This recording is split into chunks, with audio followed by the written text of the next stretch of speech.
Hi everybody, welcome back to my video. My name is Catherine. Not welcome back to my video, welcome back to my channel. Welcome to this video in general. My name is Catherine and today's video I'm actually going to be going over, I had a recent video titled something like venturing into new business. Maybe I'll put the picture right here. I'll definitely link it too. And with that, I was going to go over kind of more about what that business was and the outcomes of it. And it's reselling related, I should say.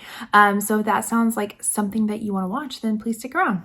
Before we get into that, I am wearing a quite out of my comfort zone kind of look. I've got my festive little kitty cat ears, my festive cat earrings, my Ouija board sweatshirt. So very much in the mood for Halloween these days. And my makeup that I'm using is part of my October Shop My Stash. So I will link that up above as well. A few extra items that I'll link down below too that were not in my Shop My Stash that helped create this look.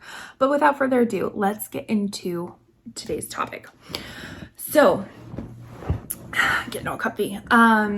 So what this business was is basically the community that I live in is they were having a fall festival, and so this fall festival was based off of the people who live within the community, like vendors that live within the community. And there's, you know, people who do arts and crafts, there's people who do like stitching and embroidery and who woodworking and all that kind of stuff. So it was really cool to see like a mix of people be able to come together and to actually have enough people who have their own businesses within this neighborhood, because it's still relatively new. It's a new build neighborhood. Excuse me. So it was really cool to see. I was a little bit late on the get-go because I think you had like a month to sign up. You know, the person who was orchestrating it kept mentioning, because we have a Facebook group for our community as well, and kept mentioning it, blah, blah, blah. And I was like, you know what? I don't know if like my reselling would be appropriate for the group, because it's not like I'm necessarily making anything or anything like that. But, you know, I just got a wild hair one day and I was like, you know what? I'm kind of in this mode of like wanting to venture out, like I had stated, into different things and seeing if it works, seeing the ropes about it, seeing if I can actually make this work for me. So I opted to sign up. It was a $30 booth fee for 2 days. So it was a Saturday and a Sunday, and it was about the traffic time was between 9 and 3, and we could set up starting at like 7. So it was kind of a long day. So anyways, I will get into the brass tacks of everything. So like I said, it was local vendors. It was a 2-day event. My cost of goods was, how do I want to structure this? Okay, so again, I'm kind of backpedaling. So reselling, right? So when you're reselling, you typically only have one item of each thing. And so that was kind of the difficulty, is I basically used a lot of my unlisted inventory as my items that I was going to sell. And I also promoted like that I have, you know, a lot more stuff online. So I made like little QR codes. I printed them off on my Dymo and like, you know, stuck them to the table. And it's like, hey, this is what I have unlisted and this is what I have listed. And I like offered people, you know, to come over if they want to try stuff on and kind of see what else I had.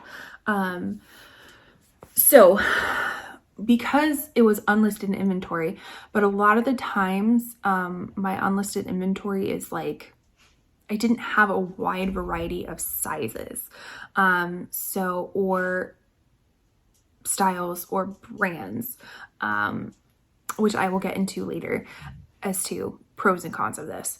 So anyways, my total cost of goods that I specifically bought for this this event was $679.72 total.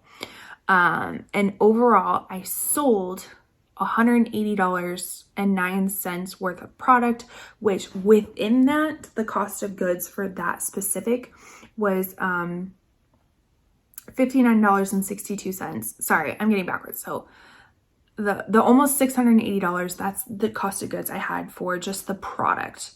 The product that I actually sold, the cost of goods was almost $60. So within that, I actually profited $180.09 from those items that I sold, and then minus the booth fee, which is $30. So I made $150 basically. So over a 2-day thing, it's $75 per day. We'll get into the pros and cons.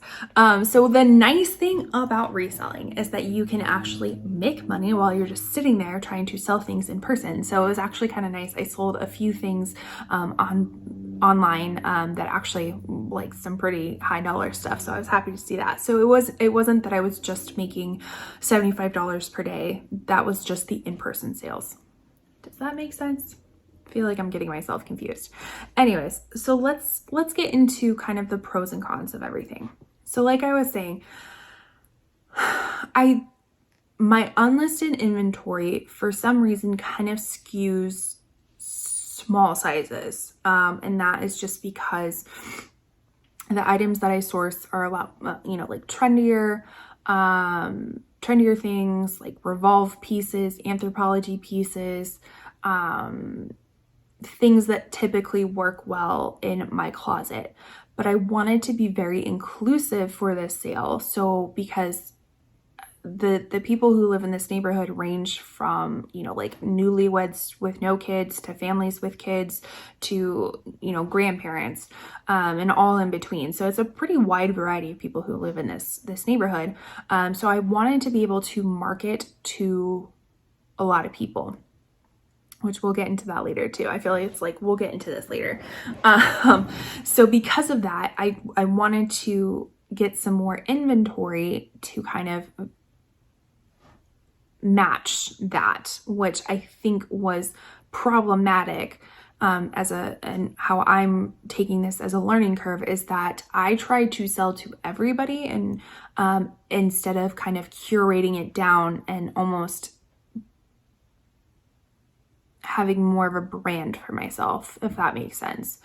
So a lot of the brands that I sold, I think I'll put a little video of a list of stuff, a lot of Anthro pieces, a lot of things that people would recognize, because, with reselling, a lot of the times Bolo brands or Be on the Lookout brands are not as well known to the general public. They're known to resellers or people who are wanting to search out that piece, but that's a little bit fewer and farther in between. So I tried to stick to brands that, more the layman person would know. So that included Anthropology, that included Banana Republic, like Cabby, I had Levi's, Madewell, Torrid, a lot of Target brands in there. And I had Target brands because I wanted to sell more plus size pieces, to again, be more inclusive to different sizes and to different styles too. That was something I wanted to include, like brands, styles, sizes. It was a lot of thought to go into this. So I actually, a few of my thrift trips, I specifically stayed in just the plus size clothing to make sure that I had like trendy plus size clothing. And I actually found some really cute pieces. They just happened to be from Target. But I priced accordingly. So in kind of preparation for this, so minus the thrifting preparation, which, that was the fun part. It was inventorying everything, which did seem to help because I did use a lot of unlisted inventory. So that kind of helped on the back end of stuff for future listing, snip tags, prices, inspection, all that kind of stuff. So that was nice. And then making sure I was pricing stuff accordingly. So what I did is I made these cute little like square tags with little clip pins, which the clip pins were just too small. They just kept popping off. So I would recommend bigger clothespins if that's the route that you take. So I like specifically made little retail tags and I would say, this is a Madewell high-rise jean size, whatever, retails for $140 and what I'm selling it for is $25. So that was pretty labor intensive throughout the whole week. Like I was doing that the whole prepping week beforehand. So that was, I don't know if I want to call it a con, but something to be aware of if you decide to do this in the future. Again, this was my first time doing it, so I didn't really know how to prepare. I just kind of went for it, if you will. So it was a big learning curve for me if I decide to do this again.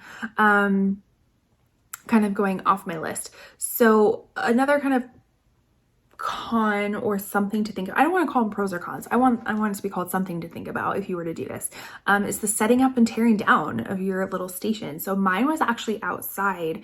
Luckily it was shaded, but it was still outside in southern Arizona in the beginning of October, which is still kind of mid 90s. So you have to think, you know, where is your booth going to be? Is it going to be inside? Is it going to be outside? So you have to think about that, and shading and water and food and all that kind of stuff. So again, I just kind of made a makeshift little pop-up shop. I had a few clothing racks. Thank goodness I didn't get rid of one rack. My husband kept trying to say, oh, I don't think we need this anymore. And I showed him we did need it. So anyways, I had 2 clothing racks. I actually had a wine rack that we were going to sell, but I used that as a shoe rack instead. And then I used just like a little pop-up table to put like the pants on and stuff like that.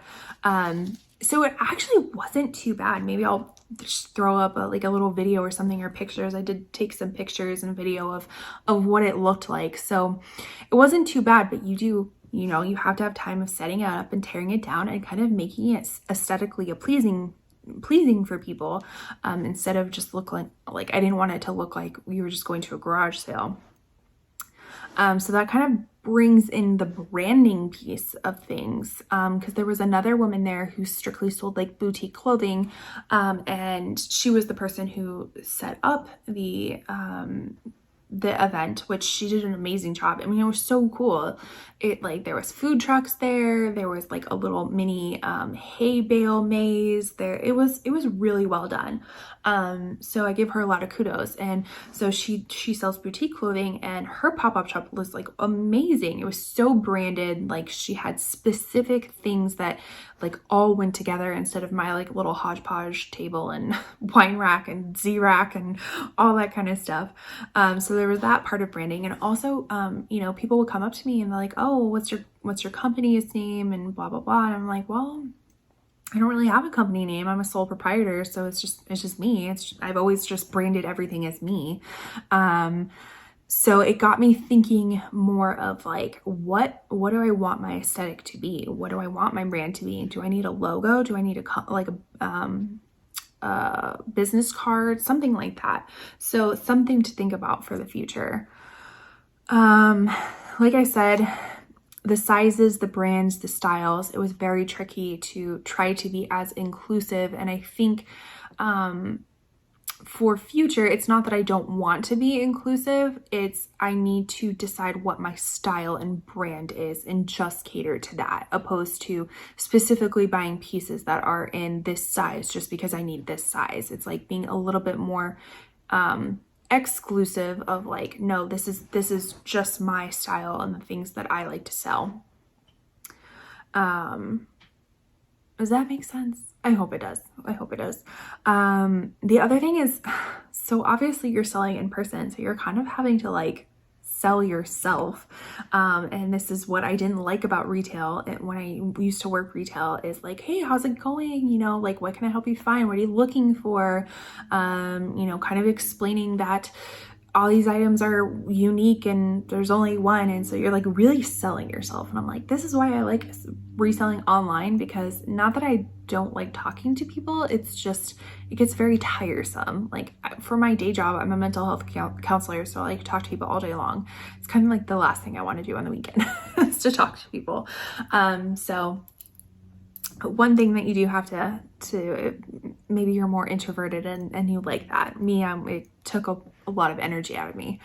The prepping took a really long time. Like I was saying, I want to say maybe 2 weeks beforehand I was prepping. And because you were stuck there, basically, like it was me and my husband would kind of come in and out and help, but it's like you couldn't really do anything else. You had to just kind of sit there, and like I brought a book. I probably could have brought my computer, and like if I had drafted listings I could have like done all that stuff, but you couldn't really do anything else. It's a newer festival, so they've only done it for 1 to 2 years. Like I said, it's a newer community, so we're kind of like up and coming with this stuff. I think other festivals had just started that same day, so traffic was a little bit slow compared, you know, what the lady had said, compared to like last one. It was a little bit slow, but you know, it was still a pretty steady stream of people, except towards the end when it got like really hot. So one of, I guess, the better things about this is, like I said, kind of prepped for future sales. So future selling, a lot of that back end prepping will help me for future like listing online. I also, you know, just in general met people in my neighborhood. I don't want to say like my husband and I are the anomaly, because we're not, but like we don't have kids. You know, our animals are our kids, and we're mid-30s career people. So most of the people that live here are like they do have children, so, or they're older, so we're kind of in that middle. So it was nice kind of meeting new people, as well as I actually made a lot of contacts. You know, people were very intrigued of the things that I do, and actually I had a few people, like I got their phone numbers and stuff, like, hey, would you want to resell this for me? You know, what would you want my stuff, all that kind of stuff. So it was kind of cool to create some contacts in that area. I mean, also I still profited, so that's pretty cool. For my first time, I wasn't in the negative. I still profited. That's pretty awesome in my opinion. So yeah, that was kind of like my first venture into in-person sales. They do have like another festival. They kind of, I don't want to say they do it quarterly, but I think they do a fall one, a winter one, and a spring one. The winter one, I don't know if I'll be able to do, even though it's only a 1-day thing, which I think that would be even better. But that's my birthday weekend, so I don't think I want to do that. Anyways, so it's definitely something that I have thoughts, and if I were to do this again, I'm definitely not ruling it out. I just would do things a little bit differently, and in the sense of like branding and prepping and kind of exclusivity of what I want to sell and what I want my brand to be. Because unfortunately branding, like you can't brand to everybody. Like I don't have the ability to brand to everybody. I'm not Target, I'm not Walmart, you know, where it's a one-stop shop. It's more of like, no, what I want to sell and things like that. Or like a boutique, you know, a boutique, you can get the same style in 5 different sizes, you know, that'd be great. Well, no, if I find one piece, I find one piece in that size and style. So it makes it a little bit difficult. I do want to shout out, I'll put a picture up here. So on the second day of being there, a new vendor came in, and she makes the most adorable little sunglasses, like handmade decorated sunglasses. And she was constantly working the whole day. She, like, people would come and make custom orders, and she would bust those things out in like minutes, and they are so cute. So I got my my niece a pair of little sunglasses with her name on it, and so her Instagram handle is, I'll put it down below as well, is Sunnies by B. I think if I remember correctly, like her sunglasses are like $10 for kids and maybe $14 for adults, but they're so cute. And she is such a doll. So we chit chatted a lot. Her daughters are spitting images of her too, so they're super cute. So I definitely wanted to shout out her company as well. I'm sure she ships. They would be cute for like little, you know, like holiday gifts or birthday gifts or like bachelorette parties or anything like that. Like I would, you know, please consider checking her out, and because she is a small little business just like myself. So anyways, that is all I had to kind of overview an in-person sale venture, if you will. So again, not ruling out another one, but definitely learning lessons. Let me know below, have you ever done like a pop-up shop for reselling or anything like that, and how did it go for you? Any tips or tricks that you have, or interest in doing it in the future? I would love to hear everything down below. Please consider subscribing if you like reselling content. I also do makeup content, and leaving a like on this video if you found it helpful. Yeah, do all the YouTube things to help with engagement. It's always appreciated. I really do appreciate it. So anyways, with that, I'll see you in my next video. Bye. Totally forgot to include that I actually did a giveaway as well. I gave away a New With Tags Kate Spade purse, which actually I sourced from a garage sale in my community. And basically what I did is anybody could enter the giveaway. If they signed up with my code for Poshmark, it was an extra 5 entries. And if they made a purchase, it was an extra 10 entries. So I think that definitely helped drive some traffic to my booth as well.